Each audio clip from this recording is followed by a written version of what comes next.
¿Guerra o gracia? Vamos a terminar este tema que empezamos la semana pasada.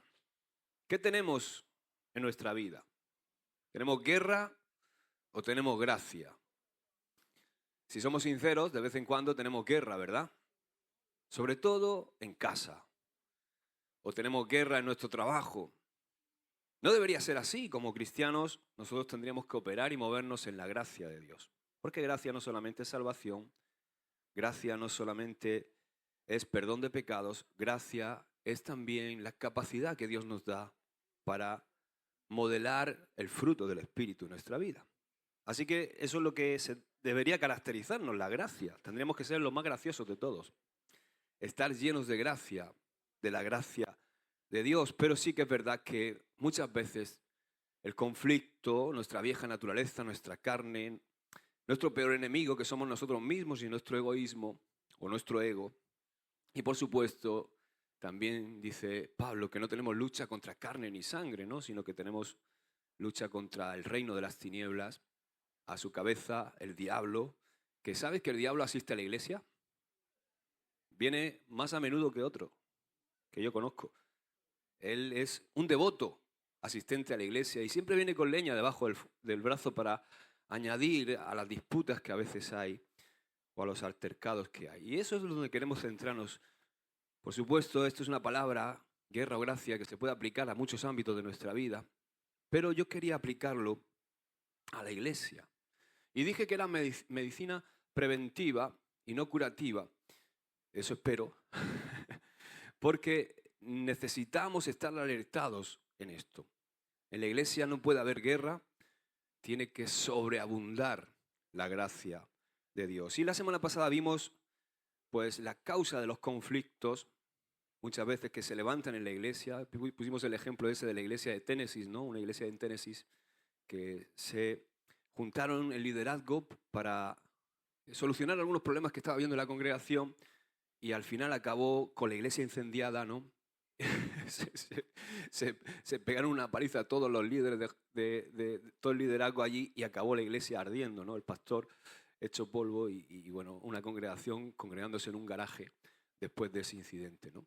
Entonces, claro, parece que es una utopía o es algo ilógico, ¿no? Que dentro de la iglesia pueda haber este tipo de comportamiento, pero bueno, he de deciros que la iglesia está llena de personas, que cada persona tiene una madurez espiritual, que también son personas que tienen una educación, cada uno tiene una educación, que tienen también un temperamento, que se han criado en lugares distintos, que han tenido experiencias vitales diferentes y que muchas veces son tendentes a ofenderse o a ofendernos o que nos ofendemos también cuando creemos que no nos están tomando en cuenta.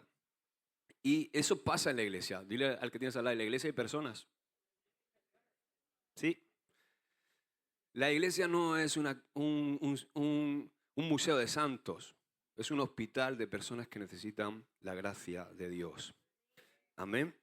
Así que no debería ser así, pero de vez en cuando pasa. Y vimos todas las características. Vimos que las características del conflicto siempre son o vienen por un placer que hay muchas veces insatisfecho en nuestra vida. Vimos ese término que usa Santiago, hedoné, de donde hedoné es la raíz de la palabra hedonismo, que es, pues quizá el hedonismo es la cultura que impera hoy día en el mundo, ¿no? La búsqueda del placer como único fin. También vimos que a veces los conflictos son por causa de la pasión descontrolada en nuestra vida, también porque muchas veces no utilizamos un potencial que tenemos, que es el potencial de la oración. ¿Sabes que Dios te escucha si eres hijo de Dios? Y también estuvimos viendo ahí por qué a veces Dios no nos escucha, ¿no? ¿Os acordáis? Porque muchas veces las oraciones no son contestadas en nuestra vida y aprendimos que la oración, para ser contestada, tiene que ser una oración hecha con fe, sin fe. Tiene que ser una oración hecha en el nombre del Señor Jesús. Tiene que ser una oración conforme a su voluntad. Y tiene que ser también una oración que hagamos teniendo una buena relación con nuestros congéneres. Y ahí Pedro habla del matrimonio, que nuestras oraciones van a ser impedidas si nosotros no estamos bien con nuestras esposas, no las tratamos como un vaso más frágil y las cuidamos. Igual las mujeres, si la mujer está todo el día tirándote la sartén a la cabeza, pues mejor que no se vaya a orar, porque el Señor no creo que la vaya a escuchar. Y si tú estás con un hermano a uñas en la iglesia, pues igual. Y también, por último, dice que nuestra oración tiene que ser sin iniquidad en nuestro corazón. ¿A qué? Hasta ahí llegamos y terminamos diciendo cómo Santiago condena el conflicto, ¿no? Diciendo que es un adulterio espiritual y que ese adulterio espiritual tiene que ver con amistad con el mundo, amistad con la sabiduría que opera en el mundo. Y eso destruye nuestra comunión con Dios, niega nuestra fe en la palabra de Dios y también mueve a celo a Dios en nuestra vida. Bueno, hasta ahí puedes escucharlo en YouTube. Está la primera parte, pero hoy ya hemos hablado de todo lo chungo, ¿verdad? Hemos hablado de guerra y hoy quiero hablar la cura. ¿Cuál es la cura de ese conflicto que a veces vivimos o esos conflictos, esas desavenencias que tenemos dentro de la iglesia? La cura para el conflicto en la iglesia. ¿Cuál es el remedio para ese conflicto? ¿Cómo podemos vencer las luchas? ¿Cómo podemos vencer los pleitos que muchas veces se levantan? ¿Cómo podemos vencer todo eso en nosotros? La palabra para vencer todo eso es gracia. Gracias por vuestro entusiasmo. Gracia. Amén. Según Santiago, ese remedio se puede encontrar en la comprensión de la gracia de Dios. Los creyentes no tenemos por qué estar dominados por esos placeres insatisfechos, ni tampoco tenemos que estar dominados por esas pasiones que a veces tenemos descontroladas, ni tenemos que vivir desaprovechando el potencial que tenemos de la oración porque pensamos que no somos lo suficientemente espiritual para orar, por eso no oramos. Cuando tú piensas que una cosa que le estás pidiendo a Dios no es espiritual, no se la pide, ¿verdad? Tampoco tenemos que vivir con oraciones sin contestar porque nos falta fe o porque estamos mal en nuestras relaciones o porque no lo hacemos correctamente. No tenemos que vivir así, ni tampoco tenemos que ser enemigos de Dios y convertirnos en adúlteros espirituales. Es la misma gracia, esa gracia que nos abrazó cuando recibimos a Jesucristo en nuestro corazón. Es esa gracia que es la que nos inicia en nuestra relación con Dios. Esa gracia también es la que es capaz de sostenerme a mí en una comunión con Dios, a pesar de que estoy rodeado de placeres del mundo, a pesar de que estoy luchando y batallando con una naturaleza caída en mí. Y la buena noticia que tengo para ti es que Dios da mayor gracia. Y da gracia a todos, pero especialmente a los humildes. Digo conmigo, humildad. El mensaje del Nuevo Testamento, el principal mensaje del Nuevo Testamento es que la gracia de Dios está disponible para todos aquellos que la quieran recibir para cubrir nuestras necesidades. Por ejemplo, 2 Corintios 12, 9 dice, son momentos donde Pablo está luchando con ese aguijón que tenía en la carne.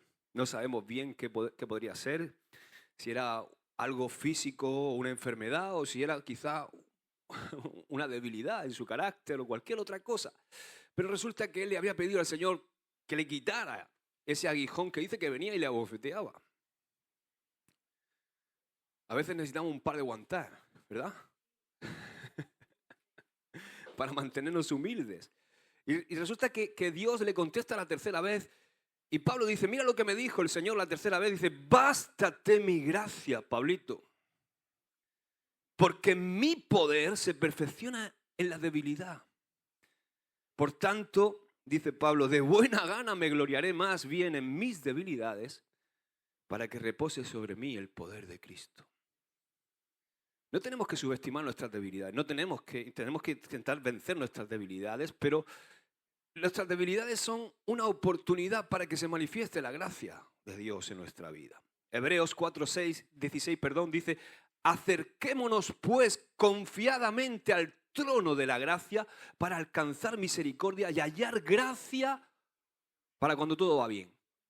No, para el oportuno socorro. Romanos 5:20 dice, pero la ley se introdujo para que el pecado abundase. Mas cuando el pecado abundó, sobreabundó la gracia. Estaba leyendo el testimonio, no sé si os acordáis de ese programa radial que poníamos en Radio Televisión Vida, Johnny y sus amigos, ¿os acordáis de ese programa? Era un programa que era una mujer quien lo hacía, Johnny es una mujer, pero esta mujer tenía una voz de niña, ¿no? Y siempre me gustaba ese programa porque era como doblado del inglés al español y la que lo doblaba era una niña. Johnny y sus amigos. Johnny es esta mujer que tenemos aquí en esta foto, Johnny Akerson Tada. Ella quedó tetrapléjica un verano que fue a la playa y se lanzó de cabeza y resulta que ella quedó tetrapléjica solamente postrada en una silla de ruedas. Y ella hace una descripción en su libro biográfico de la gracia de Dios que me llamó la atención. Dice lo siguiente, dice, siento que Dios nunca, fijaos, quizá tú puedas pensar, ay, mi aguijón es este, ¿no? Pero menudo aguijón tenía ella, ¿verdad? Menuda incapacidad. Dice, siento que Dios nunca nos dará una carga que no podamos llevar. Dice, al fijarme en alguno de mis compañeros y amigos de la residencia que tienen más discapacidad que yo digo, yo no podría con eso. Por ejemplo, tengo una amiga, Vicky, que solo puede mover su cabeza de un lado a otro. Yo al menos puedo menear mis brazos, puedo encogerme de hombros. Así que ella tiene mucha más discapacidad que yo. Y siempre le digo, Vicky, yo no sé cómo puedes. A lo que ella me responde, pues puedo con la gracia de Dios. Cuando Vicky, mi amiga, observa a otros amigos suyos que están conectados a máquinas para respirar, ella no puede entender cómo pueden estar así. Cada uno tiene un grado de sufrimiento y algunos sufrimos más que otros, pero a todos nosotros Dios nos da su gracia para soportarlo. ¡Wow! ¿Ha habido momentos de estrés en tu vida? Momentos apremiantes donde resulta que por lo que sea aumenta la presión. ¿Sí o no? Yo creo que sí, todos, ¿no? Cuando parece que los problemas parecen demasiado pesados, que nos abruman los problemas, nos abruman las dificultades, cuando quizá los recursos escasean, cuando quizá tu salud flaquea, cuando quizá se te ha roto algún sueño de repente, o cuando notas que el fuego del Espíritu es solamente una llamita pequeña en tu vida. ¿Sabes qué? Quiero decirte algo. En ese momento, Dios te da más gracia. Annie John Flynn se inspiró en este pensamiento que te estoy diciendo para escribir unos hermosos versos que luego se transformaron en un himno. Y es hermoso porque dice, su gracia es mayor si las cargas aumentan. Su fuerza es mayor si la prueba es más cruel. Si grande es la lucha, mayor es su gracia. Si más son las penas, mayor es su paz. Su amor no termina, su gracia no acaba. Un límite no hay al poder de Jesús. Pues en sus inmensas riquezas en gloria abundan sus dones, abunda su amor. Si nuestros recursos se han agotado, si fuerzas nos faltan para terminar, si a punto ya estamos de desanimarnos, el tiempo ha llegado en que Dios obrará. Hermoso, ¿verdad? Y fijaos que cuando Santiago está incluyendo las palabras Dios resiste a los soberbios, pero da gracia a los humildes, él está haciendo referencia al Proverbio 3, verso 34. Esta cita también aparece en 1 de Pedro 5:5. De manera que si yo quiero recibir la gracia de Dios, si tú quieres recibir la gracia de Dios, ¿cuántos quieren la gracia de Dios? Tiene que morir el orgullo en nuestra vida. Tiene que morir el orgullo. O sea, los que le dan la espalda a Dios con orgullo, cuando nosotros le damos la espalda a Dios mostrando orgullo, estamos eligiendo en sernos amigos del mundo y sin darnos cuenta nos ponemos en oposición a Dios. El mundo, con esa filosofía hedonista, con todas esas cosas, con esa sabiduría, está constantemente intentando recompensar a través de recompensas inmediatas que atienden a nuestro orgullo humano. El mundo con su sabiduría está alimentando constantemente nuestro egoísmo y casi siempre está alimentando también nuestras ambiciones más carnales. Sin embargo, Dios dice que da gracia al humilde. O sea, los que de sus hijos estemos dispuestos a reconocer nuestra necesidad, a echar fuera toda ambición egoísta, a dejar que la sabiduría de Dios nos dirija, vamos a encontrar que la provisión diaria de su gracia será nuestro mayor recurso. Aleluya. Yo lo creo. Ahora, ¿cuántos queremos gracia? Todos, ¿verdad? Yo quiero gracia. ¿Y tú, Ruth? ¿Tú, Ramón? Claro que sí. Todos queremos gracia, ¿no? Yo quiero que veamos algunos principios para apropiarnos de la gracia. Sostenido por esta gran promesa de gracia, Santiago esboza un programa que nos permite apropiarnos de la gracia de Dios para ser capaces de resistir las tentaciones de este sistema del mundo y también, por supuesto, enfrentar nuestra propia naturaleza caída, que es influenciada por este sistema del mundo, y resistir al diablo, nuestro enemigo. En los versículos del 7 al 12, Santiago usa una serie de verbos que están en forma imperativa. ¿Sabes lo que quiere decir forma imperativa, no? Que son una orden. Para comunicar algunos principios clave para que nosotros podamos hacernos acreedores de la gracia de Dios. El primer verbo en imperativo es someteos, pues, a Dios. Di conmigo, ay, ay, ay. Empieza fuerte el bueno de Santiago. No empieza de menos a más. Empieza quizá con lo más gordo. ¿Qué palabra esa, verdad? O te sometes o te somato, dicen algunos. Someterse pues a Dios. Sométase pues a Dios. El primer principio es que nosotros tenemos que renunciar a tener el control de nuestra vida.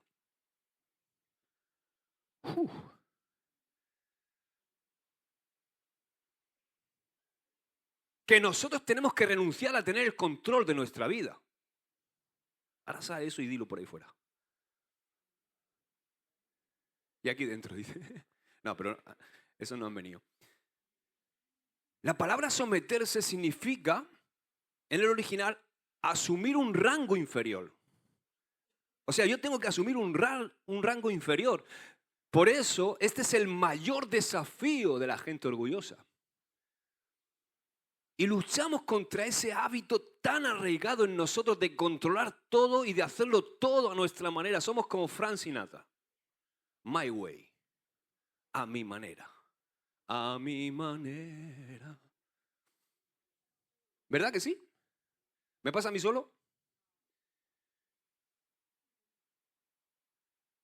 Es terrible porque ese hábito está tan arraigado en nuestra naturaleza humana, en nuestra naturaleza carnal, que es la manera en la que normalmente el mundo se expresa.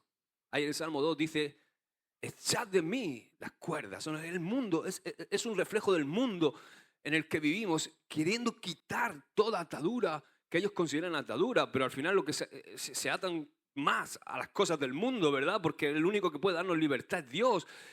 Pero es esa tendencia que hay en nosotros a rebelarnos contra todo, a querer hacer todo a nuestra manera y también el de no sujetarnos a ninguna autoridad. Eso viene de fábrica. Tu hijo, en cuanto empieza a tener un poquito de conciencia, lo primero que hace es retarte a ti, que eres su autoridad. Y tú le dices, esto no, y dices, sí. ¿Verdad? O está en la tienda y dice que quiere el cochecito. Y tú le dices, no, te compré uno ayer. Y te arma la pataleta. Vaya que sí te la arma.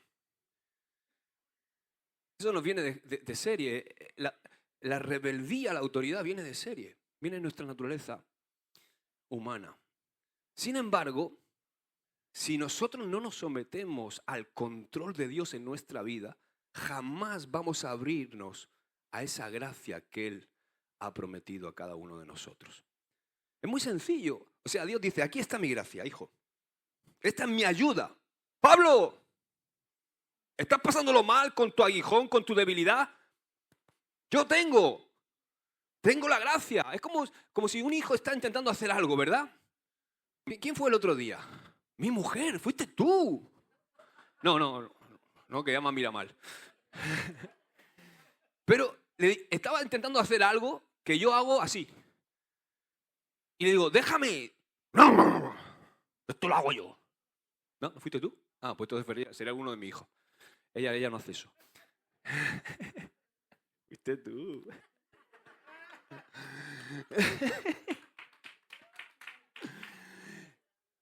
Y yo digo, bueno, pues déjala.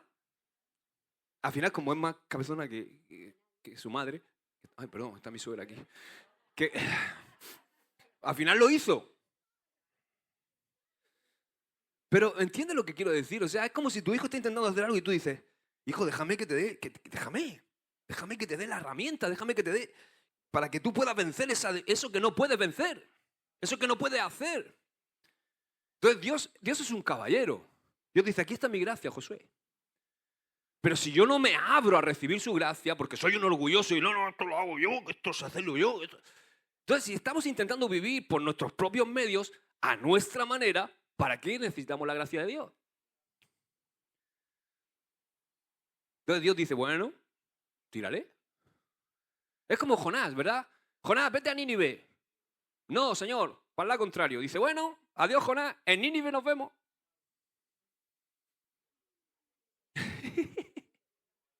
Tú verás cómo quiere llegar. Al final llegó, pues como llegan los reyes, ¿no? A los sitios, vomitados por un pez. Ahora, yo quiero definir esa sumisión. Mira lo que escribía en un pensamiento, la pasada una mañana. Dice, para mí, la definición de la sumisión a Cristo es rendición al derecho de gobernar nuestra vida. Rendición al derecho de pensar, de decir y hacer lo que queramos. Además de una dependencia y obediencia permanentes. Es el reconocimiento de que solo Dios puede lidiar con nuestro yo tirano y rebelde y es la disposición a que Dios lo haga. O sea, no solamente es reconocer que hay un yo tirano y rebelde en mí, porque muchos lo reconocen, pero no tienen luego la disposición a que Dios pueda lidiar con ese yo. Significa reconocerle en todos nuestros caminos para que marque nuestra dirección. Amén. Ahora, someterse es muy amplio, porque hay gente, yo pregunto aquí y os digo, ¿cuántos os sometéis a Dios? Levanta los pies. Hacen todo así, ¿no? Eso es sencillo. Pero ¿cómo se refleja que yo estoy sometido en lo práctico a Dios? Vamos a ver algunas cosas. Número uno, tenemos que reconocer que toda autoridad viene de Dios. Dice Romanos 13, verso 1, dice, sométase toda persona a las autoridades superiores porque no hay autoridad sino de parte de Dios y las que existen por Dios han sido establecidas. Wow. O sea que todas las autoridades, ya sea gubernamental, lo siento, yo sé que no quiere decir que estemos de acuerdo, pero Pedro Sánchez, por desgracia o por gracia para otro, bueno, vamos a dejarlo ahí, es una autoridad gubernamental. Entonces la autoridad ya sea gubernamental, ya sea dentro de la iglesia, ya sea dentro de la familia o dentro del trabajo, tiene su origen en Dios. O sea, reconocer esto es parte de nuestra obediencia a Él y es parte de renunciar a tener el control. Cuando yo respeto la autoridad, estoy mostrando que confío en el diseño de Dios, que confío en la soberanía de Dios. ¿Cómo aplico esto? Muy sencillo. Tengo que evitar estar constantemente hablando mal de las autoridades, incluso aunque no esté de acuerdo, y lo que tengo que hacer es orar por ellas. Dice 1 Timoteo 2, verso 1 y 2, consejo de Pablo a Timoteo, dice, en primer lugar te ruego que ores por todos los seres humanos. Pídele a Dios que los ayude, intercede en su favor y da gracias por ellos. Ora de este modo por los reyes y por los que están en autoridad, para que podamos tener una vida pacífica y tranquila caracterizada por la devoción a Dios y la dignidad. Entonces tenemos que buscar maneras de cumplir con las leyes y las normas establecidas en los gobiernos y en nuestras vidas, y dentro de la iglesia, dentro de la familia, dentro del trabajo, siempre y cuando no contradigan la voluntad de Dios ni contradigan mi fe. Ahora veremos eso. Ahora, lo segundo, en lo práctico, tenemos que someternos a la autoridad espiritual. Si no puedes decir amén, di ay. Texto clave, Hebreos 13:17.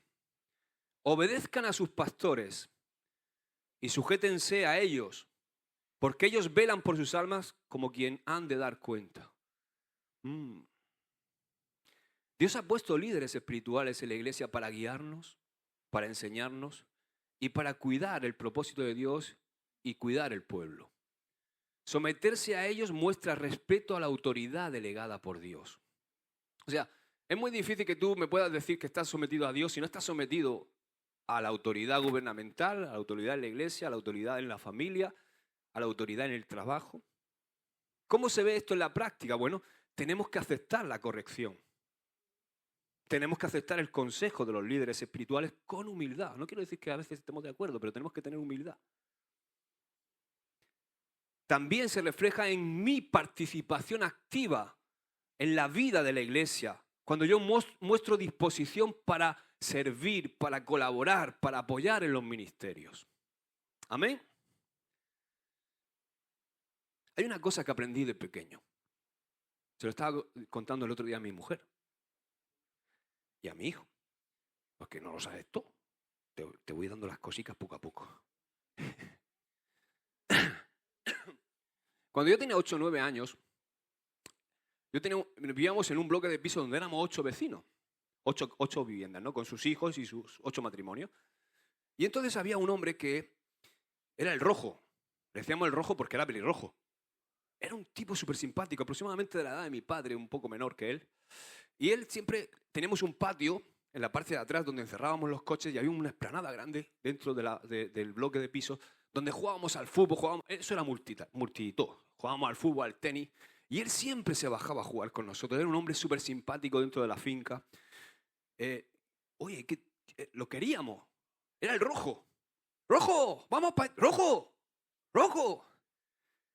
Y era un seudónimo por su pelo y tal. Pero, o sea, que era algo que surgió. Pero él no se ofendía. Él, en la familiaridad de la urbanización, de estar ahí juntos, era el rojo. Un día, recuerdo que iba yo para el colegio con mis amiguetes. Íbamos a jugar a las bolas, a las canicas. Y entonces había pasado algo y el rojo estaba ahí, en una situación, y resulta que cuando yo lo veo, como es mi vecino, lo veo y ¡rojo, rojo, rojo! El rojo se da la vuelta, me mira, y cuando me miró, yo me sentí fundido. ¡Wow, qué raro! El rojo no me saluda, qué mal, qué... Y me fui a mi casa todo rayado. Al día siguiente me encontré al rojo en la escalera. Y entonces se acercó y me dijo, hola hijo, ven, que quiero hablar contigo. Yo digo, dime, ayer te vi, digo, sí, que quiero que sepas algo. Yo aquí en la urbanización, en la escalera, cuando estamos jugando soy el rojo. Pero cuando voy vestido de verde, soy el sargento Sánchez.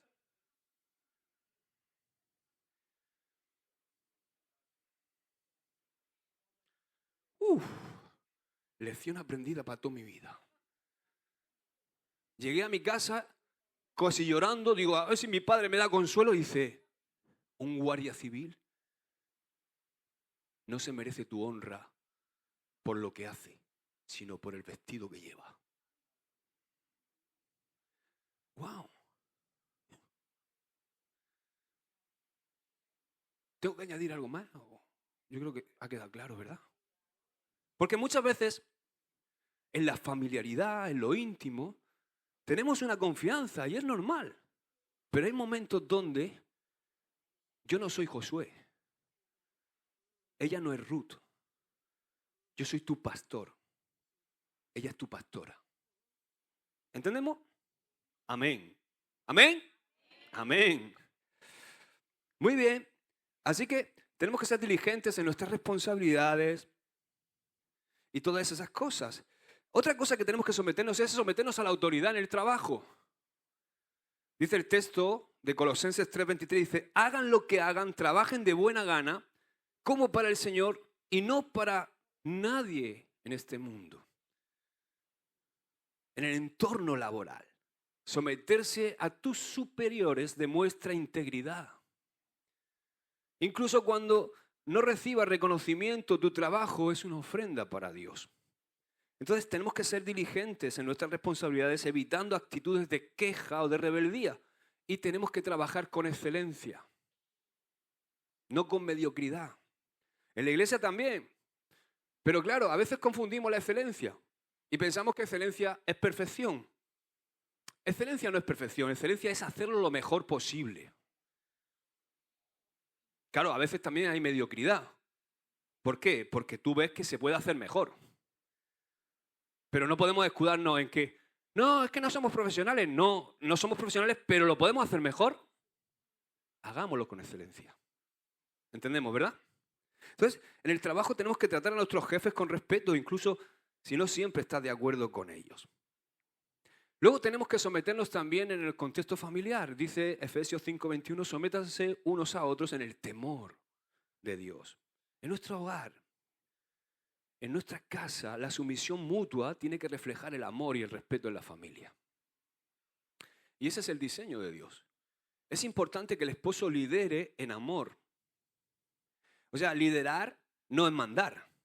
Liderar es ser un ejemplo y morir por los demás. Es el ejemplo de Jesús. Cuando Jesús nos compara a los esposos, nos compara con... La comparación es más fuerte. O sea, ¿qué quiere decir? Que no es que yo me levanto por la mañana y digo decir, hoy vamos a hacer esto. No, eso no es liderar. Eso no es ser cabeza. Hay momentos que tienes que tomar decisiones, pero las tomas consensuadas con tu esposa, entonces tomas la decisión. Hoy vamos a comer a casa de la suegra. Amén.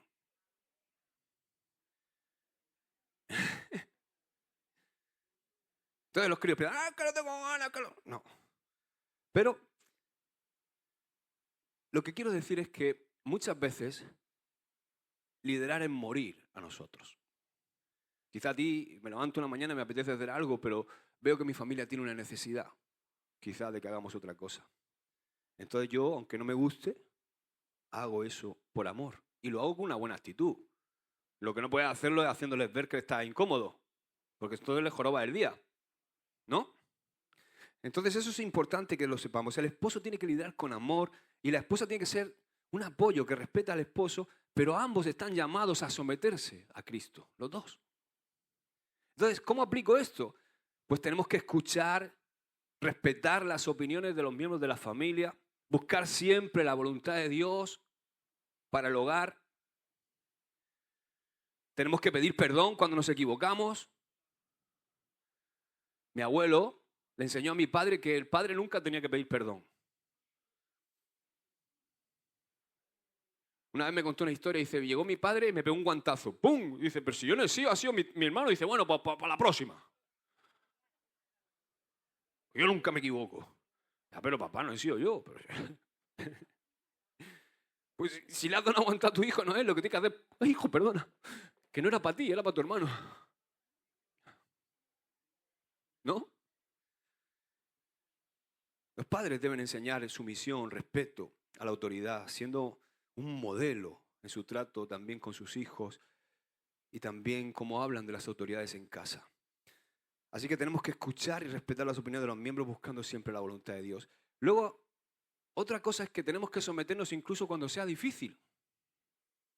Dice 1 Pedro 2, 18, 19, criados, sométanse con todo respeto a sus amos, no solo a los que son buenos y comprensivos, sino también a los difíciles de soportar. A veces someterse a la autoridad puede ser un desafío, ¿a que sí? La mayoría de las veces. Especialmente cuando las autoridades son injustas. Sin embargo, Dios nos llama a confiar en Él y a mantener una actitud correcta hacia esa persona que está liderándonos. ¿Cómo actuar? Responde con mansedumbre, con paciencia, ante la autoridad difícil. Ora por situaciones de injusticia y confía que Dios es el que te defiende tu causa. Amén. Y por último, ¿Hay alguna excepción? Sí, cuando la autoridad contradice la voluntad de Dios. Cuando la autoridad contradice ¿qué? No tu voluntad. Cuidado con esto. Cuando contradice la voluntad de Dios, no tu propia voluntad. Voy a poner un ejemplo y lo voy a poner con alguien que yo sé que está bajo autoridad, ¿vale? Para que no haya ningún problema. Encarna. Ella está bajo autoridad de Dios, de su esposo y mía como pastor. Entonces, Encarna, estoy helado. Entonces, imagínate, yo tomo una decisión. Encarna tiene su propia voluntad y le gustaría que la decisión fuera otra. Pero ella tiene que pensar, ok, la decisión que ha tomado el pastor está contradiciendo algún mandamiento de la Biblia, está contradiciendo la Biblia o la voluntad de Dios. No. Pues entonces me tengo que someter. ¿Entendéis, verdad? Me guste a mí o no me guste. Por ejemplo, yo sé que a ella le encantaría cenar en Nochevieja aquí. Esa es su voluntad. Pero yo este año he tomado la decisión de que no cenamos aquí. Se tiene que fastidiar porque no pone en la Biblia en ningún lugar que yo esté contradiciendo ninguna ley de Dios por decir que no cenemos aquí en Nochevieja, que no. Entonces, es así de sencillo. Lo digo para que entendamos cómo es lo práctico. Cómo tenemos que tener nuestro corazón. Decir, jolín, con el pastor, me cachan las monas, me hubiera gustado cenar, pero ya está. ¿Y cómo muestro mi sometimiento? Pues sometiéndome de buen grado, cenando en tu casa y viniendo si puedes. Pero si no puedes, no pasa nada. Pero cerrando la boca también. Pues en Cana empieza a decir, ¿tú crees que el pastor? ¿Tú crees que no sé qué? ¿Entiendes? Ella viene y me lo dice a mí. Y yo digo, Cana, cariño, pues lo siento, este año es así. ¿Entendemos? Tenemos que entender estas cosas porque ahí es donde resbalamos muchas veces. ¿Amén? Dale gloria a Dios, dale un aplauso al Señor. Amén. Amén. Claro, la excepción es si yo o a cualquier otra autoridad, un jefe o tu padre o quien fuera, una autoridad tuya, te dice que tienes que contradecir tu fe, que tienes que ir en contra de la Biblia, que tienes que decir cosas o hacer cosas que van en contra de la Biblia. Entonces, si una autoridad humana te exige algo que contradice los principios de la palabra de Dios, o tu lealtad o tu fe en Dios, tu lealtad, tu fe a la palabra de Dios y a Dios es primero. ¿Os acordáis cuando le prohibieron a los apóstoles predicar? ¿Qué hicieron? ¿Se sometieron al mandato? No. Es como si a mí Pedro Sánchez me prohíbe predicar. Pues digo, macho, lo siento. Porque no voy a dejar de predicar mientras que tenga aliento en mi vida. Amén. Amén. Resistan. El imperativo que usa Santiago es resistan. Resistan al diablo y él huirá de ustedes. O sea, Santiago nos instruye a que resistamos al diablo y nos promete que nuestra resistencia va a hacer que él huya. Pedro también dice algo similar en 1 de Pedro 5:8. Dice, sed sobrios y velad porque vuestro adversario el diablo, como león rugiente, anda alrededor buscando a quien devorar, al cual resistid firmes en la fe, sabiendo que los mismos padecimientos se van cumpliendo en vuestros hermanos en todo el mundo. Pablo nos insta a que nos coloquemos, ¿qué? En Efesios 6, la armadura de Dios. También tenemos que estar, dice Mateo 4:4, cuando Jesús responde, dice, escrito está, no solo de pan vivirá el hombre, sino de toda palabra que sale de la boca de Dios. Tú y yo tenemos que estar llenos de la palabra de Dios. Y por último debemos orar. Juan 15:7 dice, si permanecéis en mí y mis palabras permanecen en vosotros, pedid todo lo que queráis y os será hecho. Primera de Juan 5:14-15 dice, y esta es la confianza que tenemos en Él, que si pedimos alguna cosa conforme a su voluntad, Él nos oye. Y si sabemos que Él nos oye en cualquier cosa que pidamos, sabemos que tenemos las peticiones que le hayamos hecho. Resistir al diablo. ¿Qué significa resistir al diablo? Es que nosotros nos tenemos que oponer activamente a sus tentaciones a sus estrategias, a las mentiras del enemigo. ¿Con qué? Con el poder de Dios, con la autoridad que Dios nos da. ¿Cómo lo puedo hacer? Número uno, identifica. Lo primero que tienes que hacer es identificar las mentiras del enemigo. ¿Tú sabes que el enemigo constantemente está lanzando mentiras a tu vida? Él trabaja a través del engaño. Entonces nosotros tenemos que identificar áreas donde el enemigo nos ha hecho creer algo que es contrario a la palabra de Dios. Por ejemplo, como pensamientos de culpa, pensamientos de baja estima, pensamientos orgullosos, pensamientos de miedo, pensamientos de incapacidad, pensamientos de yo no valgo para esto, yo no puedo para esto, yo soy solamente un... Todas esas cosas o pegatinas que muchas veces te han ido poniendo en la sociedad también, en el mundo que te circunscribe, te ha puesto etiquetas de eres tal, eres cual, no puedes. Entonces tú tienes que identificar todas esas mentiras que Satanás ha traído a tu vida y tienes que responderle con la verdad de la palabra de Dios. Y tienes que decirle, yo soy más que vencedor en Cristo Jesús, yo soy más que vencedor por medio de aquel que me amó. Y estoy convencido que ni la muerte, ni la vida, ni ángeles, ni potestades, ni principados, ni lo presente, ni lo porvenir, ni lo alto, ni lo bajo, ni nada, ninguna cosa creada me va a poder separar del amor de Dios que es en Cristo Jesús, Señor nuestro. ¡Aleluya! Amén. Segundo, te tienes que poner la armadura de Dios para resistir al diablo. ¿Cómo es eso? Te tienes que proteger espiritualmente al vestir la armadura. Diariamente te tienes que revestir de la verdad, de la justicia, del evangelio, de la fe, de la salvación y de la palabra de Dios. Memoriza versículos para usarlos como una espada en el momento de la tentación. Amén. De repente viene un diagnóstico médico que te mueve el suelo y tú te tienes que levantar en fe ahí. Decir, no, yo sé que mi vida está en tus manos, Señor. Tú lo has prometido, que aunque pase por valle de sombra de muerte, no temeré mal alguno porque tú estarás conmigo. Aleluya. Es difícil, sí, pero tenemos que ponernos la armadura de Dios. Y también rechaza inmediatamente la tentación. Decía Martín Lutero, dice, no puedes evitar que los pájaros revoloteen sobre tu cabeza, pero sí puedes evitar que se posen y hagan nido. Claro, no podemos evitar pensar muchas cosas que vienen a nuestra cabeza, pero sí podemos evitar que se hagan nido en nuestra cabeza. ¿Sabes que hay un estudio que más del 89%, casi el 90% de las cosas que pensamos nunca suceden en nuestra vida? ¿Cuántos de vosotros habéis pensado que no ibais a poder pagar la factura de la luz? ¿Cuántos habéis pensado, este mes no llego a fin de mes? Y luego ha llegado, ¿a que sí? Claro. Muchas de las cosas que pensamos nunca suceden. Así que tenemos que rechazar la tentación, resistir la tentación desde el principio, antes de que crezca, antes de que hagan nido. Usa la palabra de Dios para enfrentarla, como hizo Jesús en el desierto.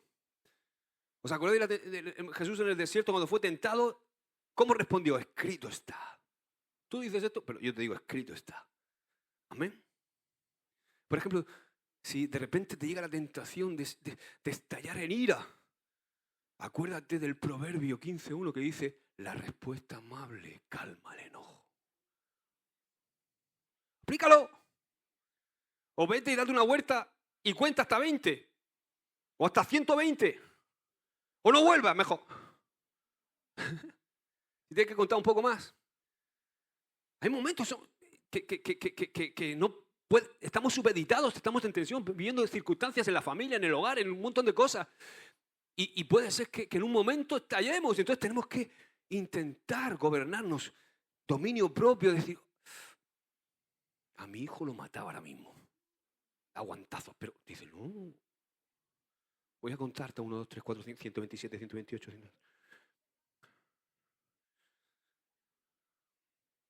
¿Entendéis, verdad?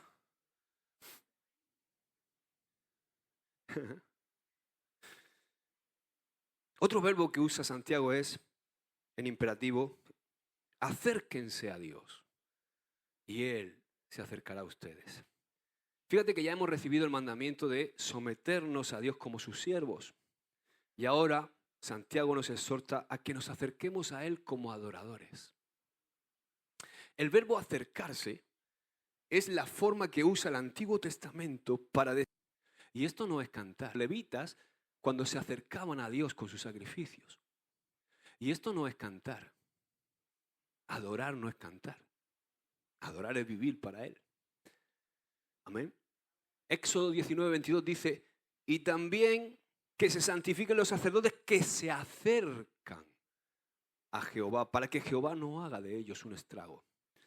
Levítico 10:3 dice, entonces dijo Moisés a Aarón, esto es lo que habló Jehová diciendo, en los que a mí se acercan, me santificaré, y en presencia de todo el pueblo seré glorificado. Y Aarón calló. En el libro de Hebreos se exalta al sumo sacerdocio de Jesucristo como superior al sumo sacerdocio del Antiguo Testamento. Y ahí en el verso 19 del capítulo 7, Hebreos 7:19 dice, y de la introducción de una mejor esperanza por la cual nos acercamos a Dios. O sea, todo adorador verdadero ha experimentado la promesa asociada a este mandamiento, ¿o no? Tú no has experimentado que cuando tú te acercas a Dios en adoración, Dios siempre se acerca a ti. ¿Lo has experimentado o no? Yo y tú seguramente has sentido la cercanía de Dios en momentos de adoración personal o en momentos de adoración también congregacional, y en esos momentos especiales has podido apropiarte de esa verdadera gracia. En tu momento de debilidad, en tu momento donde notas que no das la talla, de repente tú te acercas a Él y Él se acerca a ti. Y te muestra su favor, su misericordia, su amor y su gracia. Y te dice, hijo mío, no te quedes ahí, levántate. Es importante comprender algo. Y es que el acto mismo de llamarnos a acercarnos a Él, en ese acto Dios ya ha iniciado el acercamiento. Por su gracia, Él nos ha llamado a acercarnos. O sea, ¿qué quiero decir con esto? Que nosotros nos acercamos.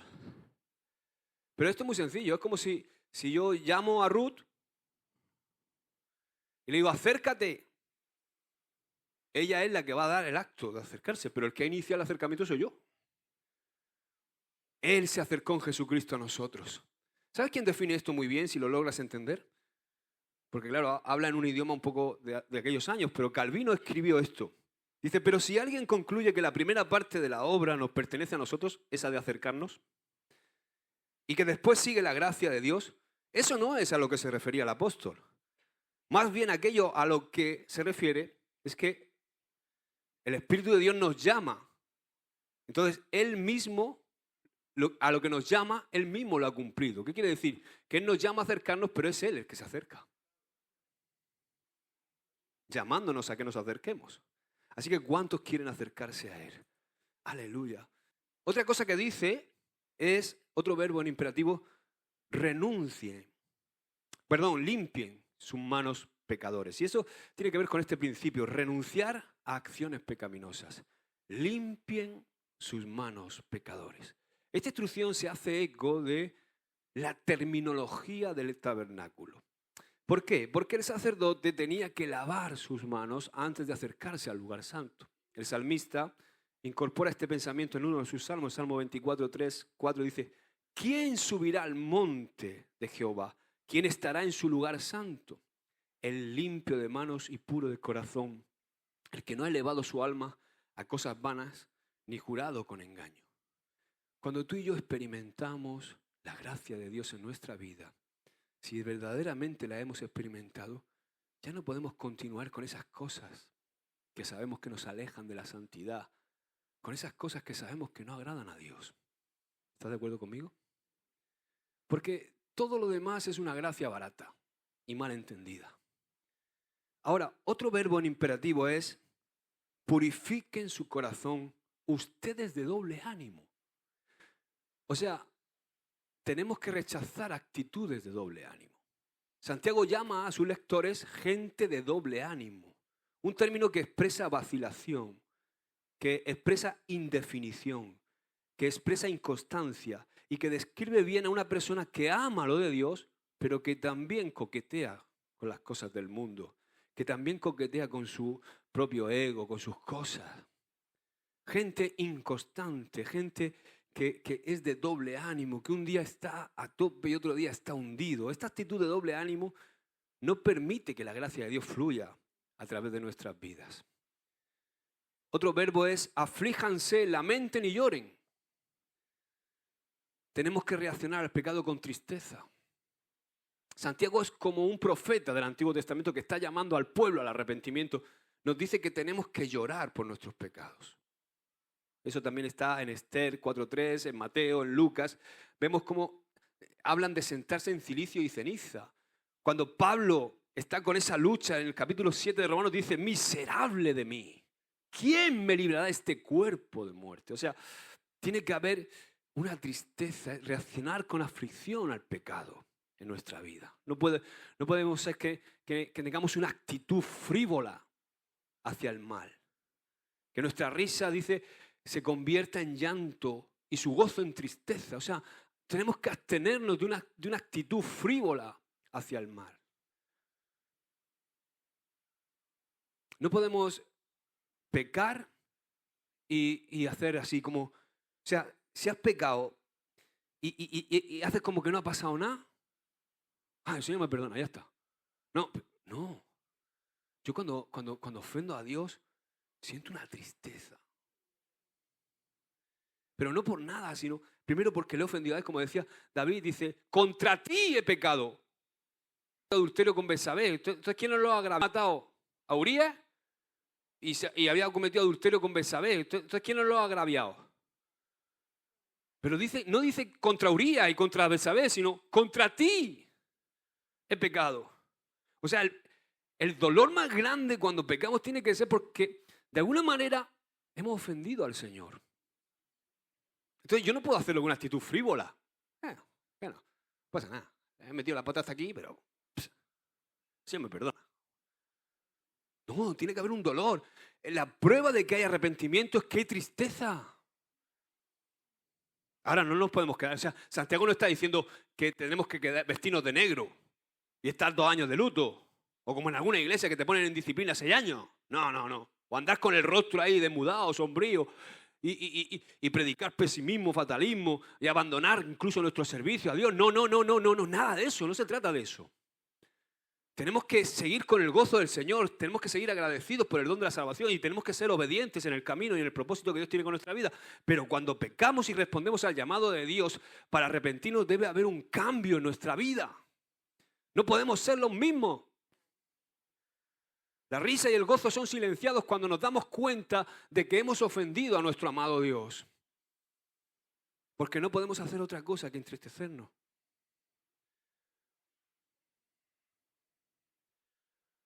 Cuando Dios restaura nuestro matrimonio, Ruth te puede decir cuántos años me tiré pidiéndole perdón, llorando con las lágrimas, los mocos cayéndoseme, porque había dañado su confianza.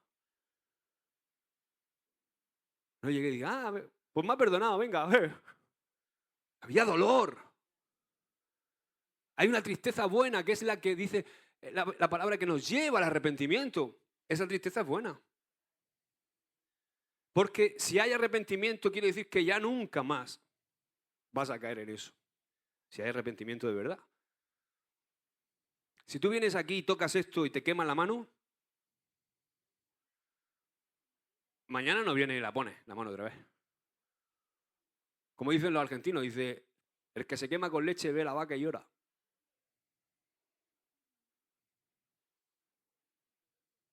Claro. Entonces tiene que esa tristeza es buena. Yo lo veo cuando hay gente que verdaderamente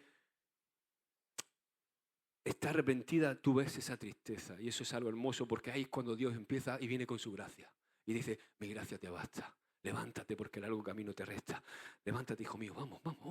No te quedes ahí. Ya has recibido tu ofrenda de arrepentimiento. Ya he visto que... ¿Entiendes? No te deja ahí en el ostracismo. Ahora no, ahora ya ya no eres apto. No. Nos tenemos que arrepentir, llorar nuestro pecado, pero no podemos quedarnos ahí. Amén. Dice, humíllense delante del Señor. Otro verbo en imperativo, humíllense. Y Él los exaltará. Tenemos que responder humildemente incluso cuando tenemos éxito. ¿Sabes qué? Alguien ha calculado que este concepto aparece más de 50 veces en la Biblia. Mira, algunos ejemplos. Salmo 149:4 dice, porque Jehová tiene contentamiento en su pueblo, hermoseará a los humildes con su salvación. Qué bonito. Proverbios 3:34 dice, ciertamente Él escarnecerá a los escarnecedores y a los humildes dará gracia. Ezequiel 21:26, así ha dicho Jehová el Señor, depón la tiara, quita la corona, esta no será más así, sea exaltado lo bajo y humillado lo alto. Mateo 23:12 dice, porque el que se enaltece será humillado y el que se humilla será enaltecido. Primera de Pedro 5:6, humillaos pues bajo la poderosa mano de Dios para que Él os exalte cuando fuere el tiempo. Amén. Y por último, el último verbo en imperativo. Hermanos, no hablen mal los unos de los otros. En uno de sus salmos, David relaciona la calumnia, el hablar mal, con la falta de humildad. Dice el Salmo 101, verso 5, al que solapadamente infama a su prójimo, yo lo destruiré. No sufriré al de ojos altaneros orgullosos y al de corazón vanidoso. Fijaos que hemos leído ahí en Santiago capítulo 4, verso 7, que debemos resistir al diablo. Y esa palabra, el sustantivo diablo, en el original griego es la palabra diabolos, que se traduce como calumniador. O sea, la traducción de diabolos es calumniador, aquel que calumnia. La principal obra del diablo es difamar al pueblo de Dios. Esto es algo que Pedro también usa esta palabra 2 veces en su primera epístola, en el capítulo 2, verso 12, dice, manteniendo buena vuestra manera de vivir entre los gentiles para que lo que murmuran, esa palabra lo que murmuran es diabolos, lo que calumnian. En el capítulo 3, verso 16, dice, teniendo buena conciencia para que lo que murmuran. O sea, ¿qué está haciendo? Está haciendo alusión Pedro a que esa murmuración es la forma en que aquellos que no son cristianos, que no tienen el Espíritu de Dios, aquella manera en que los incrédulos hablan del pueblo de Dios, de los cristianos. Si te pregunto, está claro que ninguno de nosotros, tú no te dispondrías a cumplir el trabajo del diablo, ¿verdad? ¿A qué no? No, pero es exactamente lo que hacemos cuando hablamos mal de nuestros hermanos. Cuando yo calumnio, estoy diabolos. A lo mejor me levanta angelito. Pero en cuanto empiezo a calumniar a un hermano, estoy diabolando. Diabolando hoy, diabolando vengo.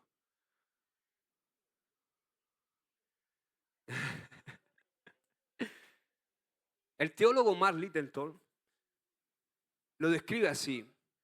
Dice, hablamos en contra de nuestros hermanos y hermanas cuando nos quejamos de ellos, contamos historias que les hacen quedar mal, es hablar en contra de ellos. Hablamos, todo lo que decimos para destruirlos en lugar de edificarlos es hablar en contra de ellos. Hablar así es uno de los problemas más comunes entre los cristianos hoy día.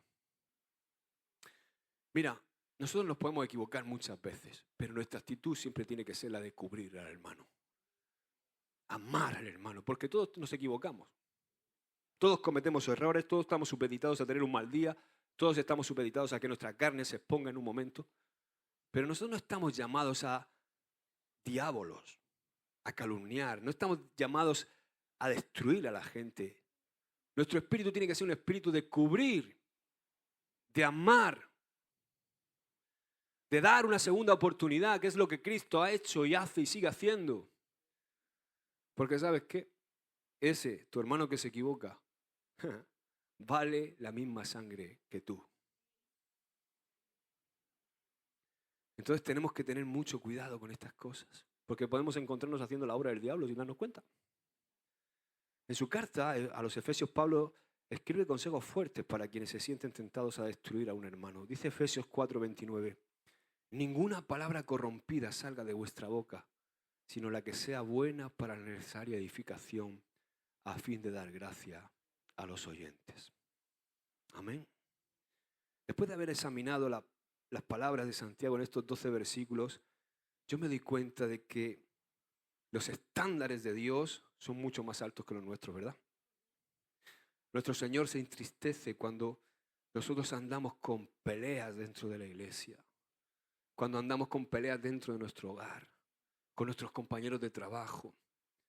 Por eso, si tomamos en serio lo que Dios nos ha hablado, estas instrucciones que nos da Santiago, vamos a poder tener una unidad en nuestra iglesia, en nuestra familia, genuina, real. ¿Amén? No vamos a dejar que las desavenencias ni los problemas personales nos dividan. Aleluya. ¿Amén? ¿Lo crees? Yo lo creo. Padre, te doy gracias, Señor, por tu palabra. Gracias, Señor, porque tú eres un Dios bueno. Recibimos el mensaje, el consejo, Señor. No queremos guerra, queremos gracia. Esa gracia hermosa que restaura, que construye, que levanta, que edifica y que nos lleva siempre a tu voluntad, Señor. Yo te bendigo en el nombre de Jesús y también bendigo a mis hermanos, que tengamos una semana llena de tu shalom, de tu paz y de tu bendición. En el nombre de Jesús. Amén. Amén.